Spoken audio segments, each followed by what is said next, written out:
Bonjour à tous, allez c'est parti pour la deuxième partie de la rencontre avec Michel Biérot. Rebonjour. Rebonjour, alors. Alors je vous présente. Donc Laurent Dorfliner, c'est notre responsable d'achat fruits et légumes. Donc c'est lui qui s'occupe de tous les fruits et légumes de toute la France dans les 1600 magasins. Alors il ne fait pas ça tout seul, hein. Il a une super équipe derrière lui, Morgan, Vincent, bref il y a plein de monde. Hein. C'est pas lui qui fait tout seul, c'est juste le chef d'orchestre. Mais voilà, donc on est quand même, juste pour information, on est aujourd'hui l'enseigne numéro 1 sur le fruits et légumes. Ça fait 3 mois, 4 mois. On a dépassé Leclerc, on est très fiers de ça. Les équipes ont fait la fête. Parce qu'il faut savoir que lui, il a 22% de part de marché, il n'a que 12% de fruits et légumes. Nous, on a 7% de part de marché, on a 13% de fruits et légumes. Donc on est très très heureux, mais on fait un gros travail et c'est ce que je vais vous montrer aujourd'hui, de contrôle, de qualité sur nos fruits et légumes. Et c'est pour ça que les clients ils savent aujourd'hui que chez Lidl, on a les meilleurs fruits et légumes de France. Alors, de la même façon, Radical, comme on est toujours sur notre prospectus Solimar, comme je t'ai montré tout à l'heure, oui. Et tu as toujours, toutes les semaines, tu as 6 produits minimum mis en avant dans les 1600 magasins. Donc cette semaine, des pêches, des prunes, des abricots, des nectarines, du melon et de la tomate d'antan. D'accord? Et en fait, si tu regardes, tous ces produits-là sont aujourd'hui disposés. Donc ça, c'est tous les mardis. Et bien avec moi, je vais te montrer la mallette de torture. Ah. Regarde. La mallette de torture des fruits et des légumes. Donc ça, c'est une mallette. Tous les entrepôts Lidl ont ça, bien sûr. Laurent et ses équipes forment, en plus du contrôle qu'on fait ici, bien sûr, les deux entrepôts, on a 2 entrepôts centralisateurs en France qui réceptionnent que des camions complets de fruits et légumes. Et après, ça part sur nos plateformes logistiques qui livrent les magasins. Tous, encore une fois, cette mallette, parce qu'à chaque niveau, on doit tout contrôler la qualité de nos fruits et légumes. Donc, qu'est-ce qu'on contrôle sur un fruit et légumes? On peut contrôler plein de choses, bien évidemment, ce qu'on appelle un calibre. D'accord? Ça, c'est pour les tomates, c'est écrit dessus, pour les noix. Ça va être pour les pommes de terre, etc., etc. Et on vérifie la taille. Donc si on a défini une tomate, alors aujourd'hui on n'en a pas, mais qu'est-ce qu'on peut faire aujourd'hui? Ça, voilà. Donc ça c'est tout ce qui est fruits à noyaux, d'accord? Là par exemple. Alors regarde, on va prendre un exemple concret. Donc ici, ce sont des nectarines, d'accord? Verger éco-responsable. Et si vous regardez derrière, il y a marqué calibre 61-67. Donc la nectarine qui est là-dedans, je vais vous ouvrir, doit être comprise entre 61 et 62 et 67. 67. Ouais, faut toujours laisser une marge d'erreur parce que les arbres, ils ne font pas que des boulons. Donc je prends la première et je regarde où elle passe.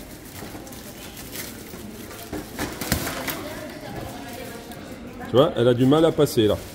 En 67. D'accord, 67. Elle passe. Alors, bien sûr, il faut regarder, mais après, je regarde. Hop, hop. Là, je suis sur du 61.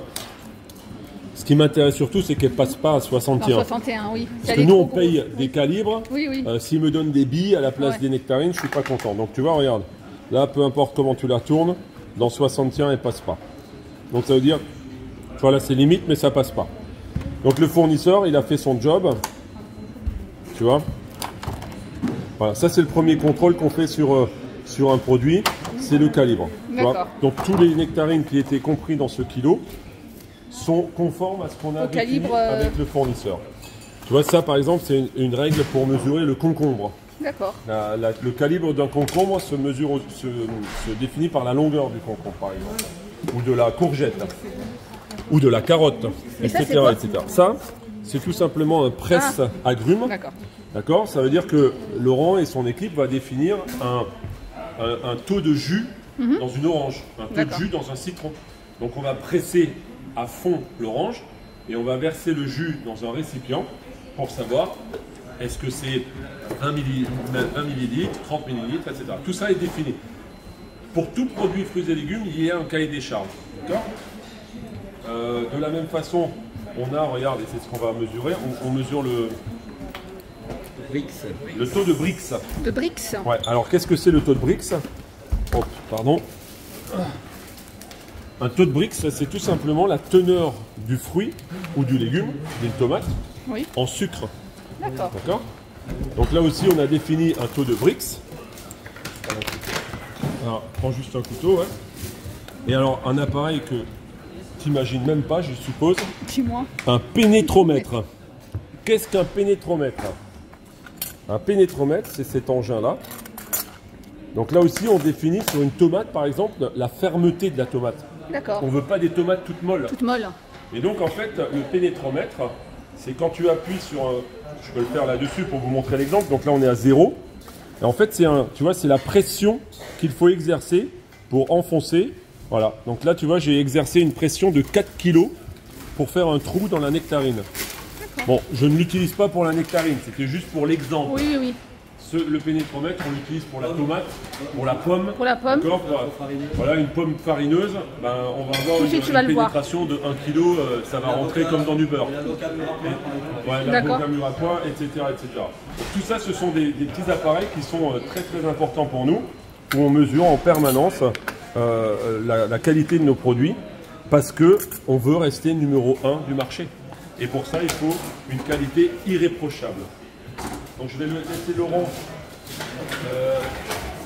mesurer le taux de Brix. Alors là, pareil, il y a un cahier des charges, donc je n'ai pas en tête le taux de Brix qu'on demande sur une... 10 Comment mini. 10. 10 mini. Oui. Donc minimum 10 de taux de Brix. Alors ça ne parle pas comme ça à un consommateur lambda, mais encore une fois, c'est une indication du taux de sucre, quoi. Parce que tu vois, une nectarine, un Zika peut être dur. Moi, perso, je les aime bien durs quand on les croque. Alors j'en ai mangé à Saint-Raphaël, j'en ai acheté au Lidl de Saint-Raphaël et je peux te dire qu'elles sont fermes. Elles sont très bonnes. Voilà, elles sont fermes, Voilà. mais elles sont sucrées. Oui, Parce que parfois elles sont fermes, mais elles sont pas sucrées. mais elles sont pas sucrées. Voilà. Oh, là on est à 16. Donc on a un produit qui est conforme au cahier des charges. D'accord. Parce qu'encore une fois, tu le dis toi-même, quand tu croques dedans, s'il y a du goût, il y a du sucre. Oui. S'il y a un produit sans sucre, tout de suite ça devient fade. Fade. Enfin, on n'a pas envie de... Et donc nous on veut que le consommateur, quand il goûte, il revienne. Oui, oui. Donc Ouais. il y a des minimums, des standards mini. Mais là, quand tu croques dedans, Oui. tu le sens direct qu'il y a du sucre. Donc on a encore la fermeté, tu vois, on voit, hein, le noyau se... Et on a un très bon taux de sucre. Donc on a un produit qui est au top. Tu as découpé le melon. Ouais, donc là, melon, alors ça c'est un produit que moi je pourrais en manger, je pense, vivre que de melon, moi. J'aime tellement ça. Et ce que je déteste par-dessus tout sur le melon, c'est quand il commence à alcooliser. Là, ça veut dire qu'il est vraiment passé, tu vois. Là, déjà, je peux dire que au niveau de la fermeté, au niveau de la couleur, de la robe, tu vois, elle est nickel. Pas trop dur. De toute façon, quand tu rentres avec la cuillère, tu le vois tout de suite, quoi. Là, je pense qu'il est très bon. Je pense.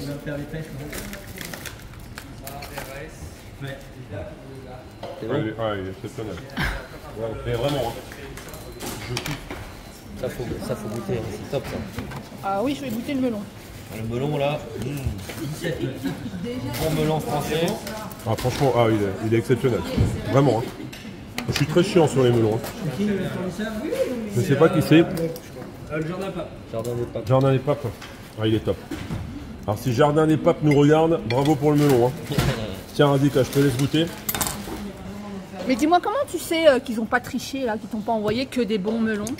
Bah écoute, alors si tu veux, quand on fait des dégustations comme ça, donc pour le contrôle de la qualité des produits, que ce soit sur les fruits et légumes ou sur ce qu'on a vu tout à l'heure, Ouais.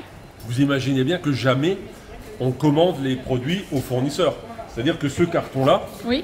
j'ai une équipe qui a une camionnette ici, Oui. qui va circuler dans un rayon de 100 km autour de cette cuisine, et qui va aller dans les entrepôts et les magasins et prendre au hasard un colis dans le D'accord. magasin ou dans l'entrepôt. D'accord. Parce que si tu demandes au fournisseur de te le livrer, je peux te dire que c'est mamie qui l'a préparé, et les melons, c'est les meilleurs de France, quoi, hein. Oui, oui. Mais c'est pas ça qu'on veut. Nous, on veut que tous les clients soient contents.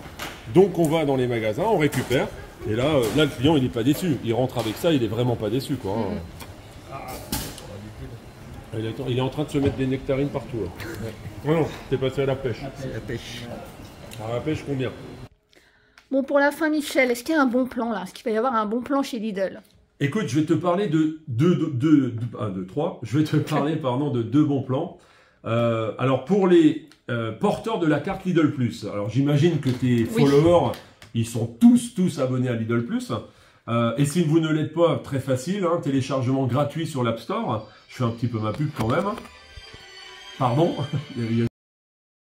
Bon, pour terminer, Michel, c'est quoi le bon plan là chez Lidl en ce moment ou qui va arriver peut-être? Bah écoute, alors il y a plusieurs bons plans, il y en a toujours, il y en a toutes les semaines des bons plans. Non mais je vais te parler de deux bons plans. Alors un qu'on a mis en place depuis le mois de mai.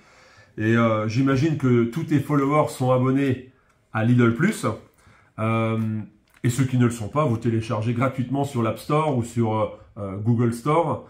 C'est gratuit, vous rentrez vos coordonnées. Et vous avez soit des offres Lidl Plus chaque semaine dans le catalogue, soit des coupons personnalisés au bout d'un moment parce qu'il nous faut aussi vos habitudes. Et là, pour l'inflation qu'on est en train de vivre, on a mis en place depuis le mois de mai 5% de réduction immédiate sur l'intégralité du magasin, une fois par mois. C'est-à-dire que tous les premiers du mois, on vous pousse cette offre de 5%. Vous l'activez quand vous voulez. J'ai envie de vous dire, activez-la quand vous avez un gros plein de caddie, quoi. Hein. Ne l'activez pas pour acheter votre yaourt ou votre baguette. Voilà, une fois par mois. Alors, c'est valable jusqu'au 31 août. Mais chut, gardez-le pour vous. Je vais certainement le prolonger, peut-être même le modifier un petit peu. Mais on va continuer à vous donner un coup de pouce parce que c'est important et surtout parce que l'inflation, malheureusement, j'ai peur qu'elle ne s'arrêtera pas le 31 août. Donc, on va continuer, mais on vous en dira plus dans les prochaines semaines. Donc ça, c'est le premier coup de pouce qui continue. D'ailleurs, belle petite photo du coup de pouce. Et ensuite, je voulais vous parler d'une chose parce que c'est vrai que c'est pas simple pour beaucoup de nos consommateurs aujourd'hui. Et on a décidé, en fait, pour la rentrée des classes, vous savez que Lidl, depuis quelques années, même si c'est pas régulier toutes les semaines, mais en semaine 32, donc je regarde le calendrier qui est juste là, c'est le 11 août précisément. Nous avons la semaine qui s'appelle Back to School, rentrée des classes. Et on a décidé avec les équipes de vous offrir la TVA en fait. Vous voyez, on vous offre 20% de remise sur tous les produits école. Que ce soit les cartables, que ce soit les cahiers, les stylos, les ciseaux. Bref, je vous ai ramené quelques exemples. Vous voyez, même les tabliers pour enfants, les feutres, les pinceaux. Partout, vous avez le petit logo là qu'on voit. Vous avez moins 20%. Alors, regardez pas, c'est pas zéro, bien évidemment. Tu l'as compris, Razika. Ça, c'est mon BAT. Hein, c'est pas encore imprimé. Vous voyez, c'est des feuilles volantes. Donc voilà, ne regardez surtout pas les prix, mais sur tous les... Comment? C'est le petit logo que tu vois. Ouais, c'est le petit logo que je montrais là, le moins 20%. Oui. Donc sur tous les produits, on fait moins 20% pour que les... Vous voyez, même sur les marques, la Colprit, les U ou Bic, etc., les cahiers, les calques, bref, sur tous les fournitures scolaires. Donc profitez-en, c'est le 11 août. Vous connaissez par cœur Lidl, donc voilà, on a un volume important. Mais forcément, il va durer 10 jours, 2 semaines, 3 semaines peut-être, ça dépendra des produits et ça dépendra des consommateurs qui vont se jeter dessus, quoi. Voilà, ça c'est les deux petits bons plans avant la rentrée. Et après, pour la rentrée, on a encore plein de surprises. Pour les clients de Lidl Plus, je peux pas trop vous en parler, sinon je vais me faire taper sur les doigts, mais vous allez voir, on va mettre des petits jeux en place vraiment sympas et vous pouvez gagner de très beaux lots. Mais ça, on en reparle avec Razika à la rentrée avec grand plaisir. Merci beaucoup, Michel. Merci de m'avoir reçu. Non, écoute, franchement, Razika, je le dis vraiment sincèrement, c'est toujours un grand plaisir parce que tu es, il n'y en a pas beaucoup, mais tu es parmi les influenceuses que je connais, t'en es une qui connaît Lidl presque mieux que moi. En tout cas, chaque fois qu'on déguste les produits en cuisine, tu les connais, tu les as déjà goûtés, tu les as déjà achetés. Donc c'est vraiment un kiff. Donc voilà, quand tu veux, Razika. Merci. Et j'ai envie de te proposer une petite invitation. La prochaine fois, on essaye d'aller dans une ferme avec qui on est partenaire, avec des éleveurs, que ce soit une ferme laitière, du bovin ou un élevage de porc, comme tu veux, tu choisiras. Et on t'emmène et on fait une journée à la ferme avec nos éleveurs. Eh ben écoute, Michel, avec plaisir. Je te remercie. Et puis je te dis à bientôt alors. Ciao, merci pour tout.